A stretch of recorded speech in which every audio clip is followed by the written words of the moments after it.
He said, "This business is shit. It's difficult and most of you will not survive it." And I was like, right, game on, bring it. Hi, I'm Marilla Wex, actor from the Beaverton and Star Wars Mud 79, and you're watching Two Geeks Talking.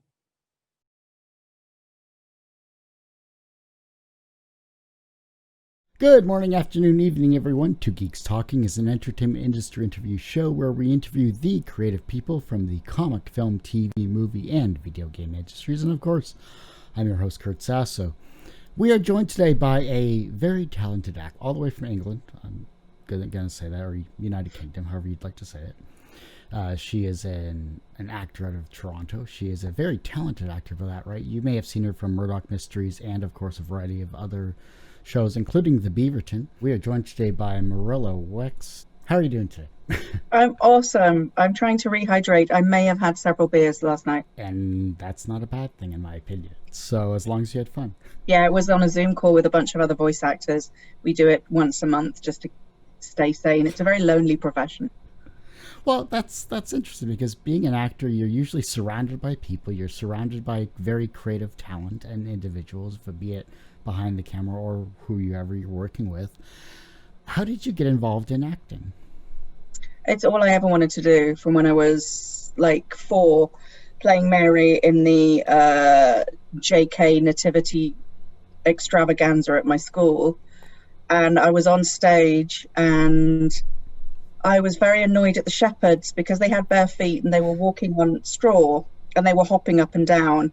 And apparently, according to my mother, I shouted, "You're ruining it," because they weren't really present on stage. And then I just shouted, "Give me the presents," and got a huge laugh.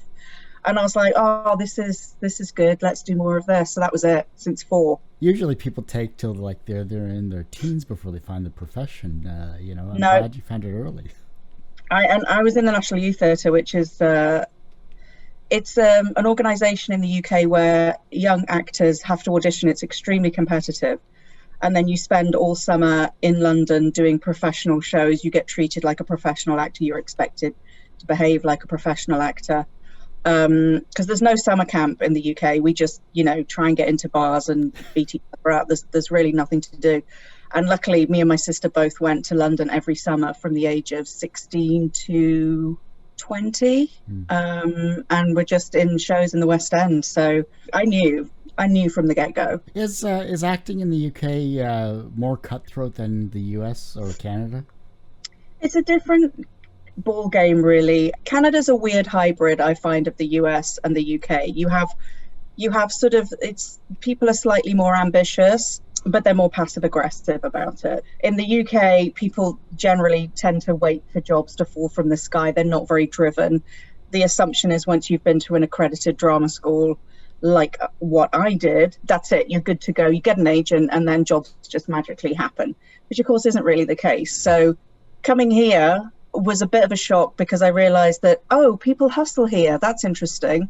It's way worse in LA. It's like horrific, according to all my friends who've buggered off to the States.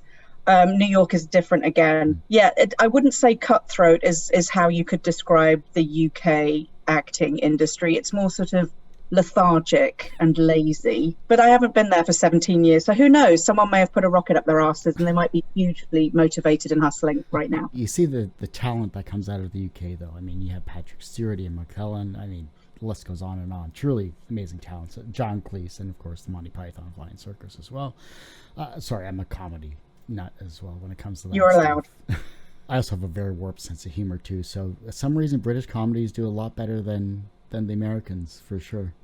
It's dark. Like if you look at what happened to The Office, the first thing is the UK do not beat the story to death. No. Like it's 2 or 3 seasons and we're done. Usually 6 to 8 episodes. You look at the American Office and it just went on and on and on. It's like, please just stop. Please stop. And yeah, the sense of humor is really, really dark. Some of those scenes in extras and in The Office, I hold my breath. I hold my breath and I clench everything because I'm like, this is awkward, but great. Talk about your first Canadian stint as an actor. I think it was Murdoch Mysteries, which is like, it's quite a good place to start. I went in to play, she was a sex worker which was ironic because my first ever job was playing a 14-year-old sex worker for BBC Radio 4. So it's been a theme. I'm never the leading lady. I'm always like the funny friend or, you know, the foul-mouthed barista. So I went in and I prepared the entire scene. It was just 2 scenes with Mr. Murdoch. I prepared it in, I think, a London accent because she was supposed to be very working class. And I went in, and I think it was Deirdre Bowen who was casting it, and she said, so the immigration patterns at the time that this is set, that she wouldn't have come from London, she would have been Irish or from Manchester. I was like, could you give me 5 minutes, please? And I stepped out and I redid the whole thing in a Manchester accent and booked it.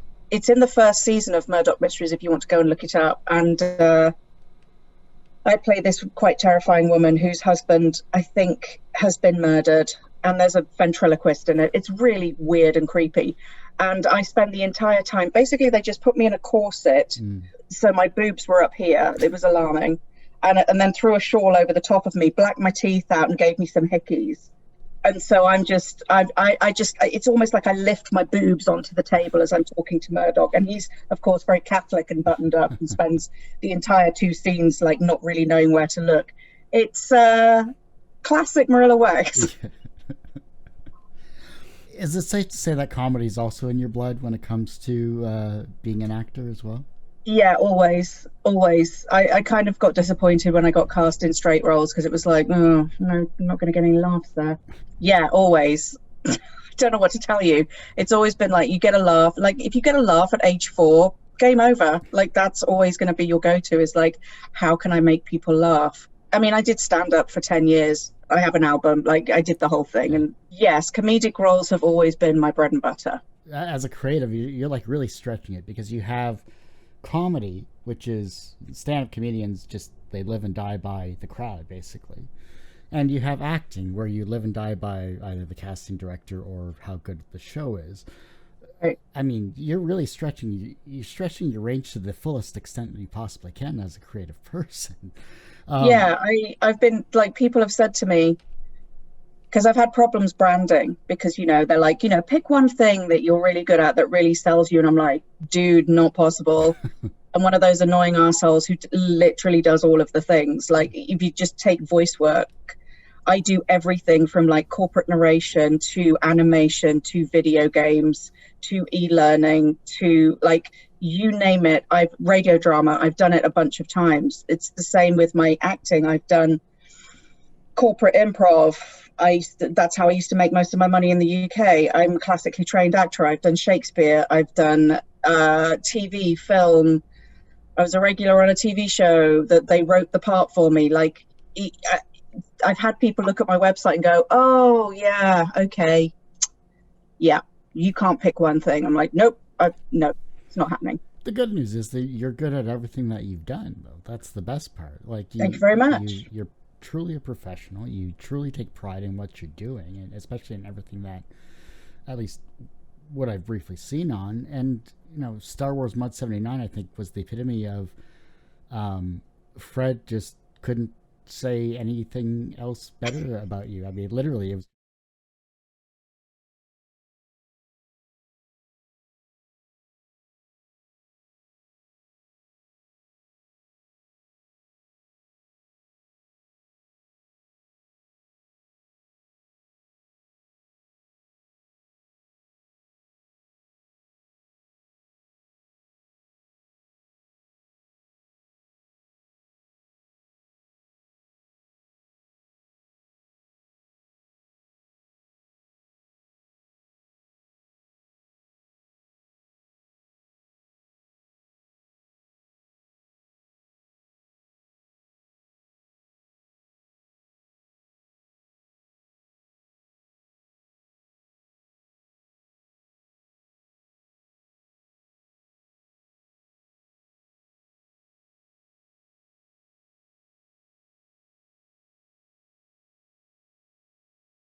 So I'm basically, I don't know how you would describe it, like a commanding officer who, tells the troops what to go and do. Yeah. A Brit in a Star Wars fan fiction is not a stretch for me, as a massive Star Wars fan and as an English person. Yes, well, I mean, it's a pity Darth Vader never got to use his true voice. Oh, but he had the most lovely West Country accent. He was from Bristol.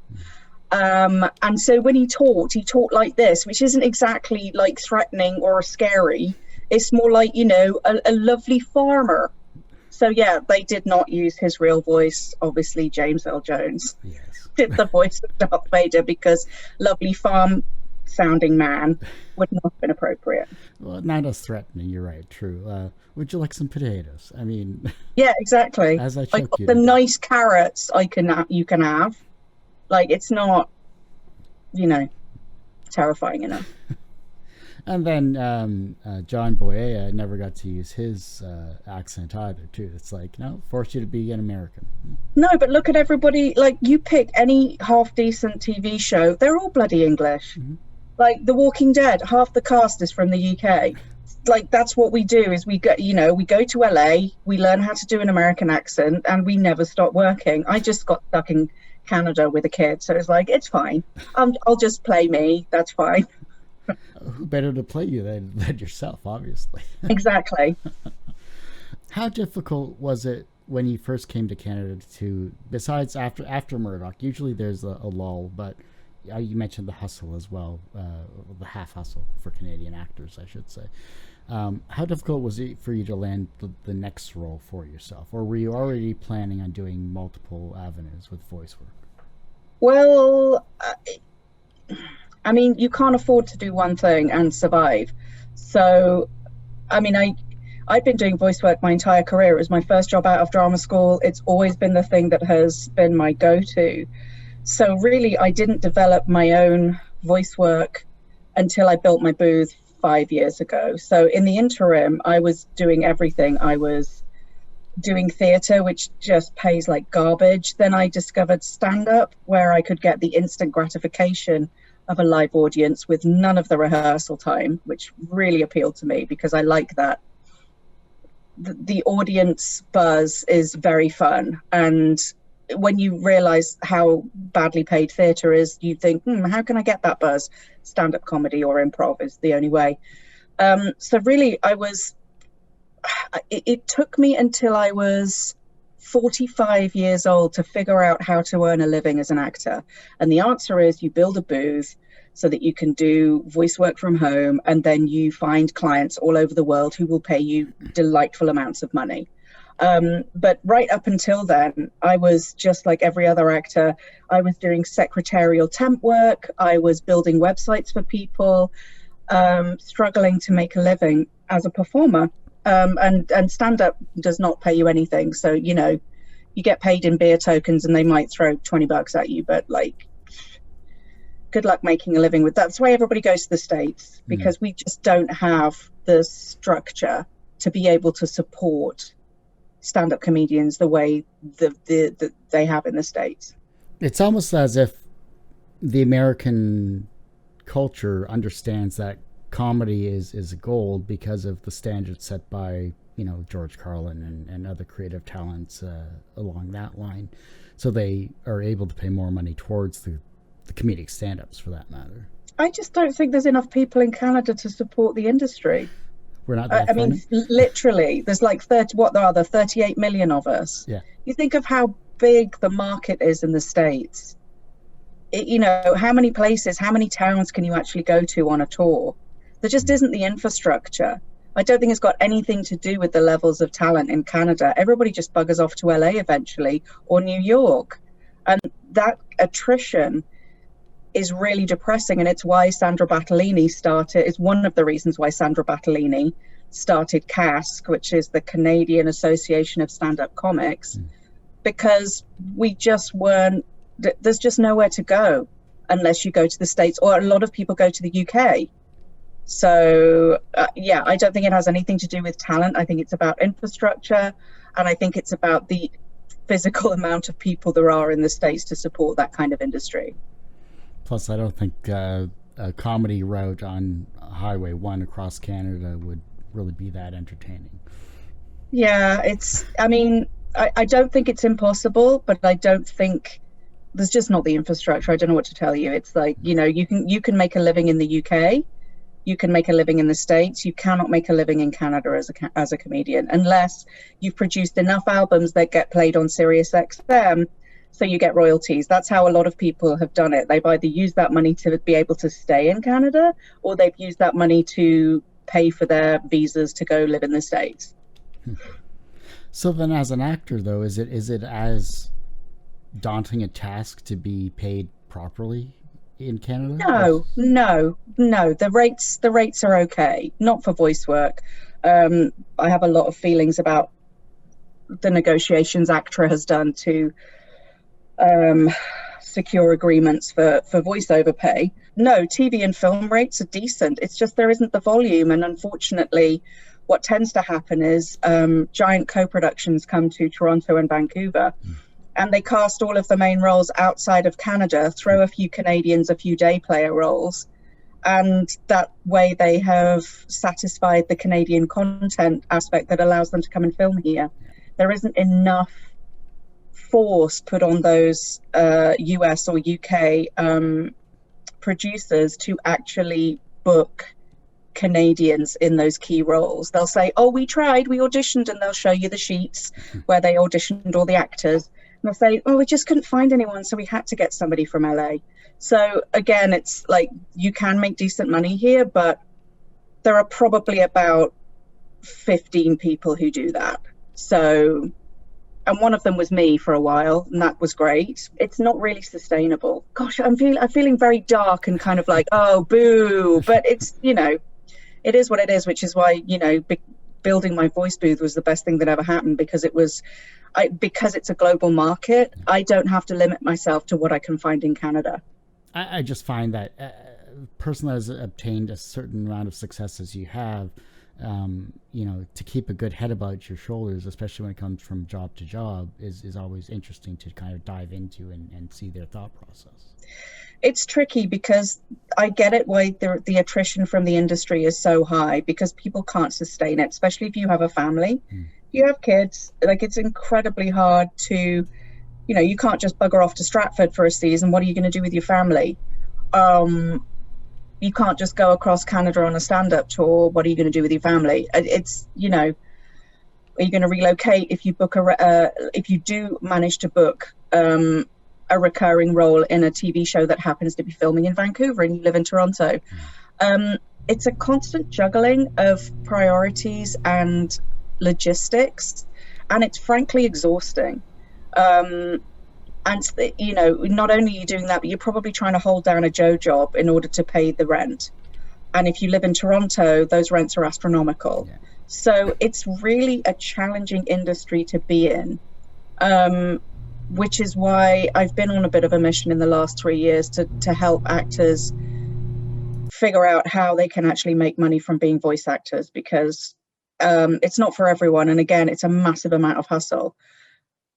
But if you have a talent for performance and storytelling, and you have the business understanding of how to be an entrepreneur, then it is a way to stabilize your income and be able to take control of your own career, which is very difficult when you're an actor, unless you are also producing your own content. If you're writing and producing movies that you can do, like you can film low budget locally with friends, and you can somehow pay for a crew to do that, great. That's a way of getting yourself out there. But a lot of the time you're doing what all the British actors do, which is waiting for jobs to fall from the sky, from your agent, basically. And if those jobs aren't coming in or you're not booking, you're SOL. So how do you keep going? I mean, a lot of people have partners with grown-up jobs. I do not. My husband's an actor. My husband's a writer. He's just started acting on Zoom with friends in New York. It's a whole other story.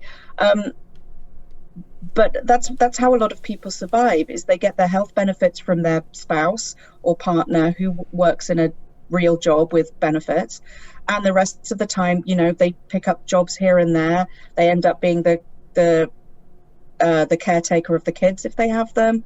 It's really hard. It's a really challenging life, which is why so many people, once they get married or find someone and decide to have a family, a lot of people leave the industry because they can't maintain any kind of level of income that facilitates bringing up kids.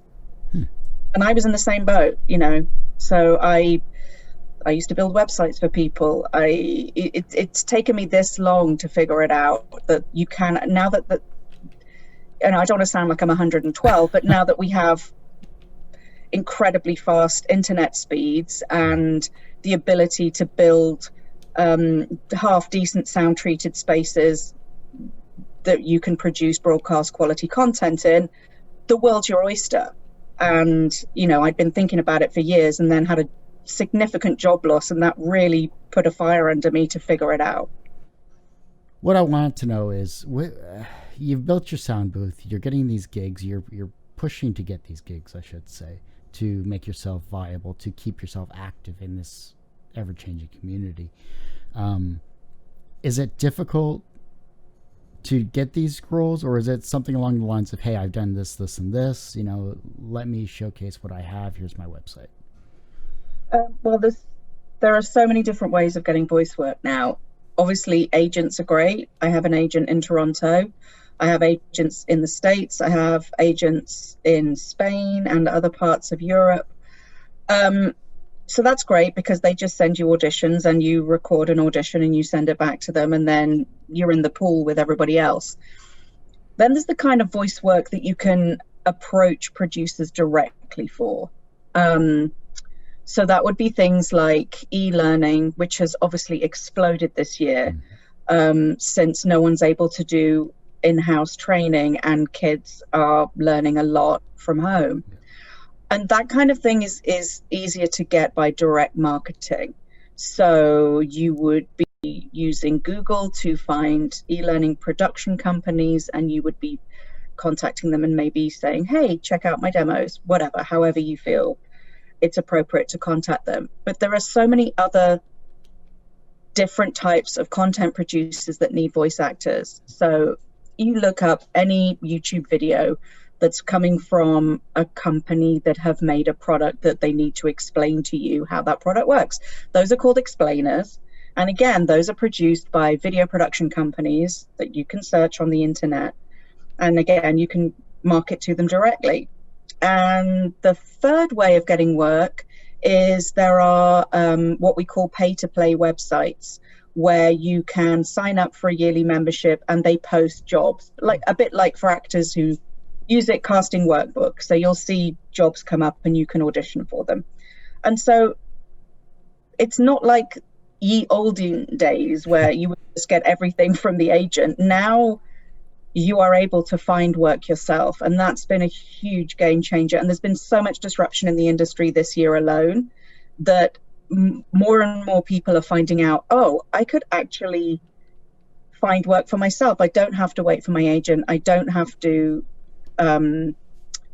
sit here waiting for auditions to come in. I could actually go out and find work because, again, it's a global market, especially if you've got what I have, which is Source Connect.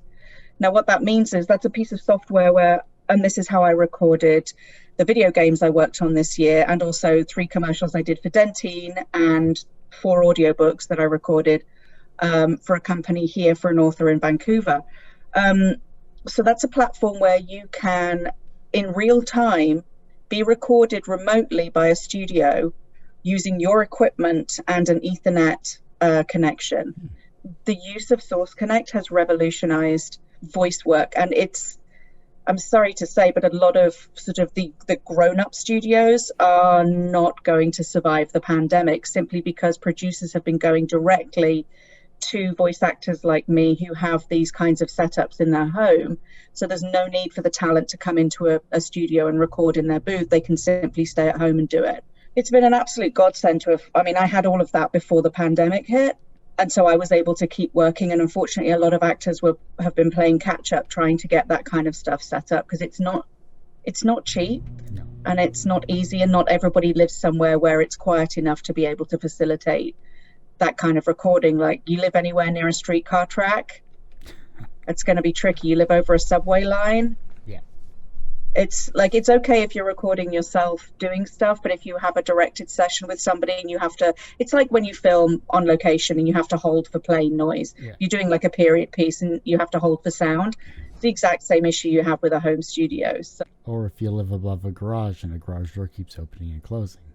yeah, if you're in an apartment building and your apartment is above the garage door of the whole building, it's going to be an issue. You live next to the like, if I didn't have this background, the reason I have this background is right behind me is my the panel for all the breakers, and because I have to switch the furnace off when I record, it's always open because it's like I'm recording all the time. So, but if you're in an apartment building where you live next to the furnace, you can't switch that off. So I'm very lucky to have a space that, you know, I'm in a basement in a detached house.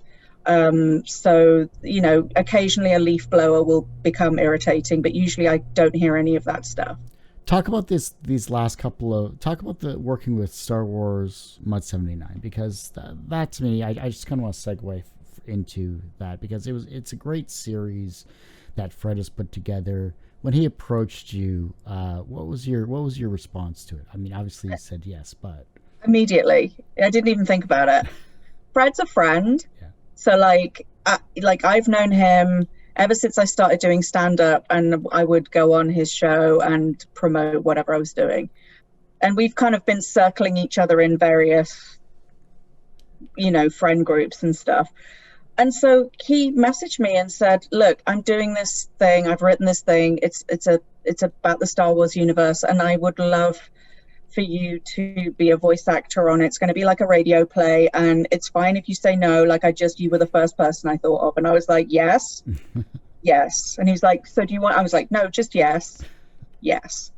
So the way Fred did it was really smart, because I said to him, he interviewed me for his podcast, and he was like, I said, I have to ask you, why did you write it so that it was like, because he was like, you know, I'm so grateful that you did it and everything. And I said, well, dude, it like, you send me like 12 lines for an episode. It takes me 5 minutes to record, and then it's in your inbox. Like, this is not a hard gig for me. Like, why did you do it that way? And his basic response was, I didn't want to take the piss out of people by writing a bunch of stuff for them to do when there's no money involved. This is like purely a love project. And I was like, you're a good guy. Like, he just was like, so most of it is narration, because he didn't want to take the piss with his talent, which I was like very grateful for. So when I came to record it, it was like, so there are two main voices you'll hear in Star Wars from Brits, and that's like the received pronunciation accent, which I'm doing now, which is, you know, standard English. This is what you would hear in a drama school where people have had their accents beaten out of them. And the other one is a bit more gritty. It's a bit more, you know, you're getting towards Ray Winston, and this is the other accent that you might hear, which is more of like a London accent. So I gave Fred two versions of each line and said, I don't know how gritty you want her to be. Do you want her to be quite polished, or do you want her to be a bit like rougher soldier type human? And he picked the slightly posher one, so that's what we went with. But again, it took me, you know, I've been doing this 25 years. It took me 5 minutes in the booth, and I sent it to him and said, yeah, let me know if you've got any notes. And he was like, no, it's great. Thank you. It's like, very good. I will wait for the next episode. And that was it. Like, you know, it's just so simple and straightforward. Yeah. And it's really well done, truly. I don't get to listen to a lot of podcasts or radio plays or anything like that, just because I'm constantly working in my industry. But I'm also, when I get to interview people, it's when I finally have time to listen to this stuff. And Fred came to me through Twitter, through social media, and he's like, hey, I got this thing, give it 30 minutes. Just listen, 30 minutes. And so I listened to the full first episode. I listened to the second episode. Third episode, I think I was halfway through a meeting or something like that, but that's beside the point. I was literally like, just had it in my ear. Yeah, it's so good. It's so compelling. Yeah. And I'd love to see this as, if they would ever, like, if they decide to do a series like Clone Wars, I could see this as that version. I could see that. Yeah, as like definitely. that point. So, yeah, I just think it's great, and the fact that he's put so, I mean, like, it's so well thought out, like everything, like it's so great. There's like, I read it and was like, oh, this is fabulous. And because I've done so much video game work, I mean, a lot of the stuff you do is called barks and onos. So what barks and onos are is you always leave them to the end of the session because it's the stuff that wrecks your voice. So it's literally shouting orders across battlefields, being on fire, getting stabbed. And so I've done so much of that stuff that just, I looked at the lines, I was like, yeah, I know how to do this. This is all like either barking orders or shouting across battlefields or giving, you know, the soldiers a briefing before they go out. So I was like, yep, great. You passed this well. Well done, Fred. And I can't wait to see what the next couple of episodes are going to be, because as of a couple of weeks ago, he was just, I think, releasing episode 10, something like that. So I just can't wait for the last couple of episodes too. But it's great to see that he took care of the people that he's made connections with and friendships with over the years, to not overburden them with a lot of work. Yeah, because it's like, you know, it's like anything that you put together. It's like if you produce your own short film, you're basically calling in favors from all of your friends, because you've probably got $20 and that's got to be spent on some snacks, because otherwise people won't work. If that, you know, that's the first rule of filmmaking, is make sure that you can feed your talent and the crew. Otherwise you don't have a movie. And so it was just so delightful, because he obviously gets it. He's a professional grown-up human who works in broadcasting. He understands how this stuff works. And it was like, I'm just gonna like these, and I was like, is that it? He's like, yeah, that's all I need. I'm like, great. But it would be incredible if it got picked up and somebody made, I mean, obviously Disney made, you know, something out of it, because the work that's gone into it from him is astronomical, and it's so good. It's such high quality work. I just, it would be a shame if it didn't, if all that happened, like if Fred ended up being in a writer's room for a Star Wars project, I would be like, my work is done. I am so happy. Like, giver, you know, that would be a dream come true. Like, it's so great. I can't say enough good things about it. Everyone has one or two people that kind of inspired them on their path to where they are today. Who was that for you? Definitely Eddie Izzard, who is one of my favorite comedians of all time. I think because he's just always himself. And I saw him once at the Comedy Bar. He was on a sort of a mini tour to try out new material, and I got a text from Ian Atlas, who is a comedy manager and a very old friend. We came up in stand-up together, and he said, Eddie Izzard is going to be at the Comedy Bar tonight. No, it's not being publicized. Phone this number to get a ticket. And I was like, holy shit. Eddie Izzard. And of course he's playing to a room full of fucking comedians, and I was like, that's ballsy. And it was just like one of the most phenomenal things I've ever seen, because you could watch him figuring out if jokes were landing, and his skill in doing callbacks was unbelievable. So like, he'd talk about, I don't know, a squirrel at the beginning of his set, and it was like a 45-minute to an hour set, and then sort of 20 minutes in, he'd reference the squirrel again, and then there'd be another reference later on. And that's what a callback is. It's one of the most satisfying, I don't want to say it's a trick or it's a strategy, but it's one of the most satisfying storytelling things you can do for an audience. If you have a longer set, if you have a set that's like 20, 30, 45 minutes long, if you can reference things that you did earlier, the audience just goes nuts. And he was doing it constantly, and I was like, that's why he's brilliant. And the other person would be Julie Walters, who's a British actress, again, a comedian. She did a lot of work with Victoria Wood. And she's also from Birmingham, which is where I'm from. So sometimes when she does a character that's with her own accent, I'm like, yes, amazing, because it's such a gross accent and we don't get to use it very often. And she's just brilliant. She's brilliant at drama. She's brilliant at comedy. She creates these incredible characters, and she's just hysterical. So like, I think those two are probably my biggest influences. And also being in the National Youth Theatre, I did get to hang out with Ian McKellen because he was one of our supporters, and one of the nicest, kindest, loveliest men I've never worked with him, but like got to hang out after shows and stuff, and he was just a delight. So yeah, I think those are my top three. I did go to university with Simon Pegg, and he's one of my oldest, closest friends. I think watching his career has been incredible, and it's also taught me about what I don't want, which has been interesting, because the way his life has changed with fame and the amount of being in public that he can do now is limited. And it was very interesting because when I was younger, I used to be quite jealous of his success, because we fell out very badly at the end of university and we didn't talk for about 4 years. And in those 4 years, he wrote Spaced, and it was based on me and him, except there was no romantic element. We were just really close friends. And so when I watched him and Jessica, who's also an old friend from National Youth Theatre, in the show, I was like, great. I just screwed myself out of a really groundbreaking TV show. And then we became friends again, and it was all lovely, and we're really close now. And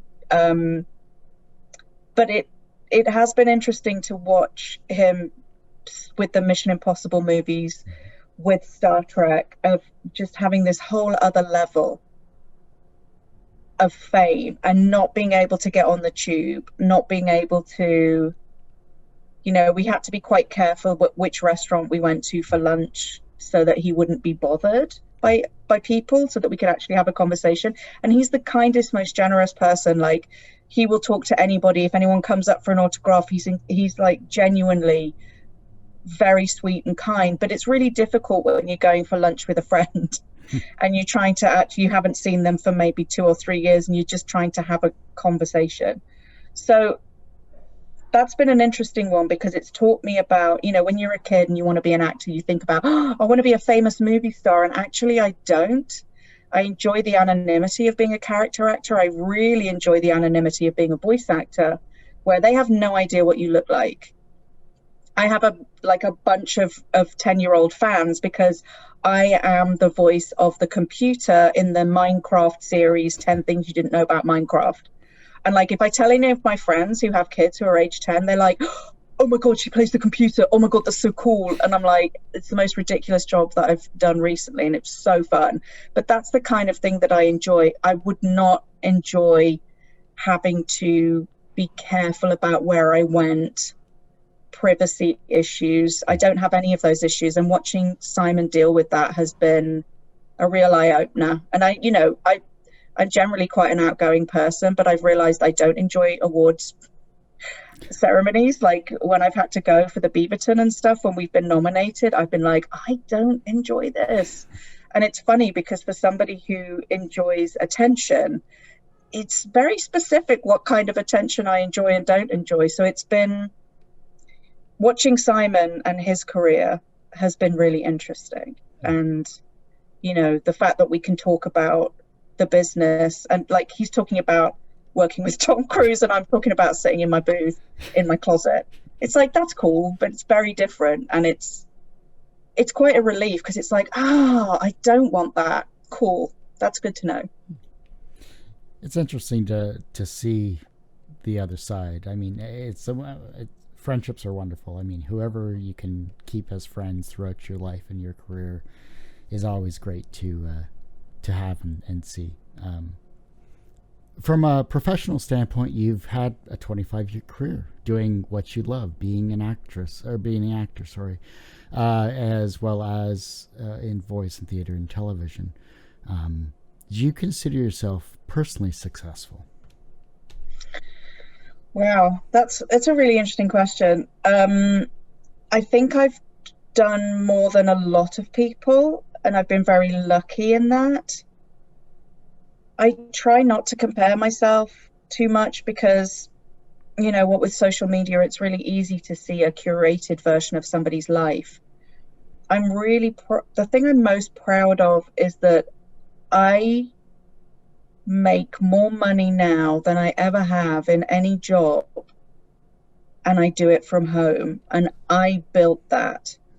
And I built that with the talent that I've developed over the years.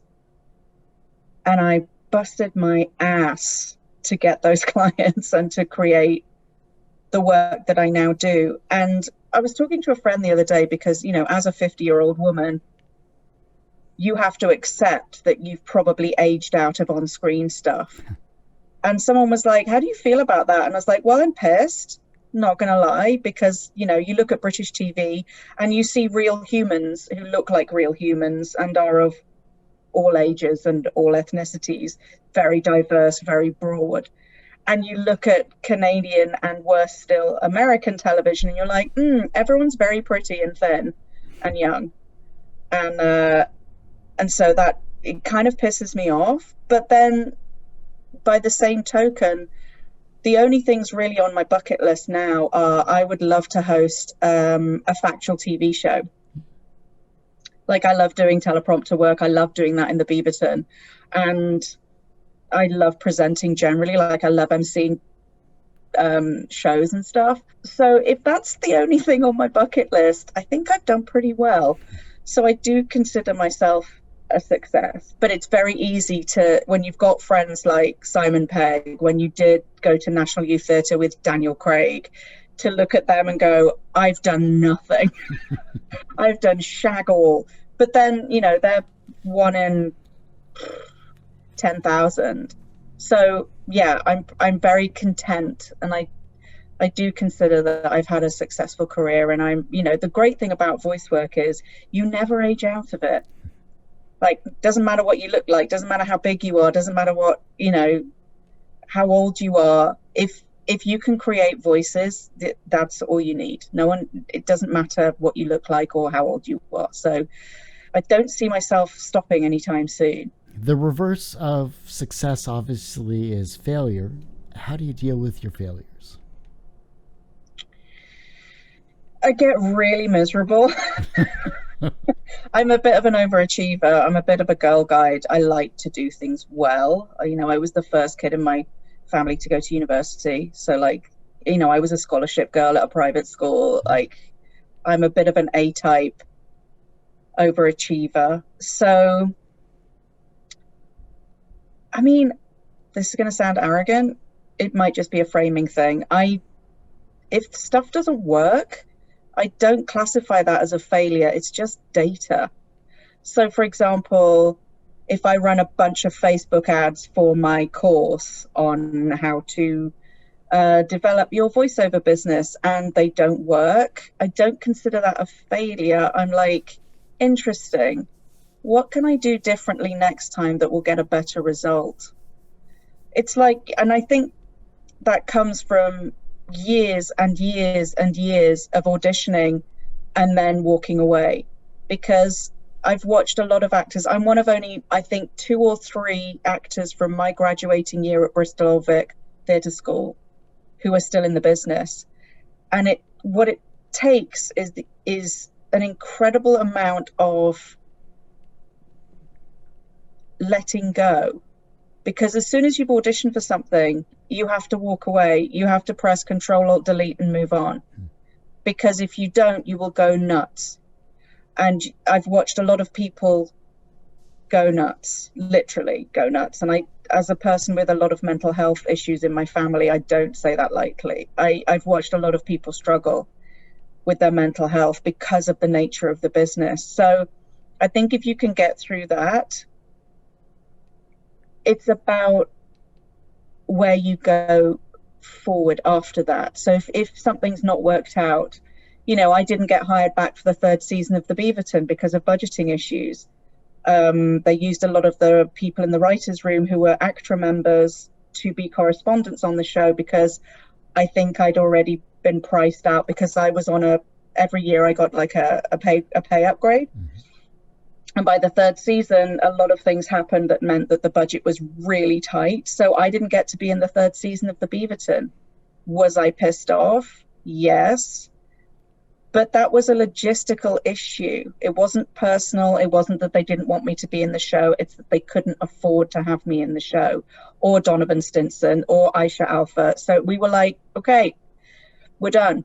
Then you just think, what's next? And I think it's that there is such a huge amount of churn in this industry that you have to just pick yourself up and carry on and think, what's next? And it's not that you have to learn from it. You have to learn what the industry is like, and that's how things work. And you have to not be daunted by that, or you need to get out really early. Like, I remember the first day of drama school at Bristol, the guy who ran the school, Chris Dennis, said to all of us on our first day, he's like, hands up anybody who's got family in the business. And 2 or 3 people put their hands up. And he said, great. He said, you'll be fine. The rest of you are fucked. You have no idea what you're letting yourselves in for. This was literally the first thing he said to us. He said, this business is shit. He said, it's difficult and most of you will not survive it. I'm just letting you know. And I was like, right, game on, bring it. Like, that to me was a challenge. He wasn't wrong. And I ended up working with him after I graduated, and he retired because he started directing theatre. And I said, I'll never forget you giving that speech. And he said, I got a lot of flack for doing that. He said, and I never stopped. Every year I would say the same thing. You have to understand this is not an easy business. So, yeah, for me, failure is just data. It's like, now what? Great, you learned that. That was interesting. Now what do you want to do? The younger generation are looking at your work and they're becoming inspired to be creative in their own right, either voice actors or on television, stage, theater, whatever. How can they inspire the generation that follows them? I think by being as inclusive as possible. And I'm already seeing this in my kid's generation. She's in her mid-20s. And even when she was in high school, she was running the school paper, and she ran a whole piece on a friend of hers, with their permission, about what it was like to be a trans kid in high school. And I was like, wow, I can't even imagine that in my school when I was a kid. And so what I've been inspired by is watching the younger generation of actors really own who they are and really push the boundaries of gender identity, ethnic diversity, and really push for change. And as an old middle-aged white lady, it's like, it's really fucking heartening to see that changes are coming in the industry, and that there's better representation and there's broader representation. And the only thing I would say to young people is there's going to come a point where people younger than you are going to start taking over, and you have to let go. Not let go of your career, but let go of being the ones who determine how the industry is. And I see a lot of stagnation in the union. I see a lot of people in positions of power that have no understanding of really what it's like on the ground, because they're older and they've taken a paycheck to work for the union, and they don't know what it is to be a working actor anymore, because there's a lot of stability in a paycheck. I get inspired by younger people. And if you know, somebody posted a meme on Facebook the other day about how old's Patrick Stewart now? 86? I mean, he's in his mid-80s, I think. Very supportive of LGBT. I mean, like, his bromance with Ian McKellen is the stuff of dreams. Like, the two of them are so adorable. But, like, he's a guy in his 80s and he's very pro-LGBTQ rights. Mm-hmm. He's switched on about all that stuff. That's the only thing I would say, is like, don't feel like your way is the only way, and that the younger people coming after you are not going to have a better way, and be open to that and be ready to hand over the keys. Whatever those keys look like. It's a weird metaphor, but just be prepared that your way is not the way anymore, and that you need to be open to that, and you need to learn from other people who are different from you. Where can we find you on social media, or is there anything else that I haven't asked you that you'd like to share? Social media is easy. Everywhere I am Marilla Wex. There is only one Marilla Wex, so that's easy to find. And my other website, if anybody is interested in learning about what it takes to become a voice actor from home is voiceworkfromhome.com. Well, I do hate to say this, Marilla, but that ends this particular episode of Two Geeks Talking. I really appreciate you coming on the show. Thank you for shedding light on such an amazing career that you've had and an industry that I'm sure a lot of people are always interested in too. And I'd love to have you on in the future as well. Thank you so much for having me. Well, that ends this episode, but you can, of course, find this interview and about 1,000 others on our website, tgtmedia.com or twogeekstalking.com. That's the word two, not the number two. You can, of course, find myself on social media, for the most part, at Kurt Sasso or tgtmedia.com. It's all along the show notes down below. But thanks again for listening and watching. Tune in next week for another great interview on Two Geeks Talking, where everyone has a story to tell, and it's up to me to help bring that out. Hey all, Kurt Sasso here from Two Geeks Talking. If you like this video and these quick clips here, make sure you take a look at our YouTube channel, youtube.com/TGT Media. Make sure you hit the like button and subscribe as well. Hit the bell to make sure you get notifications, of course, from videos like this here.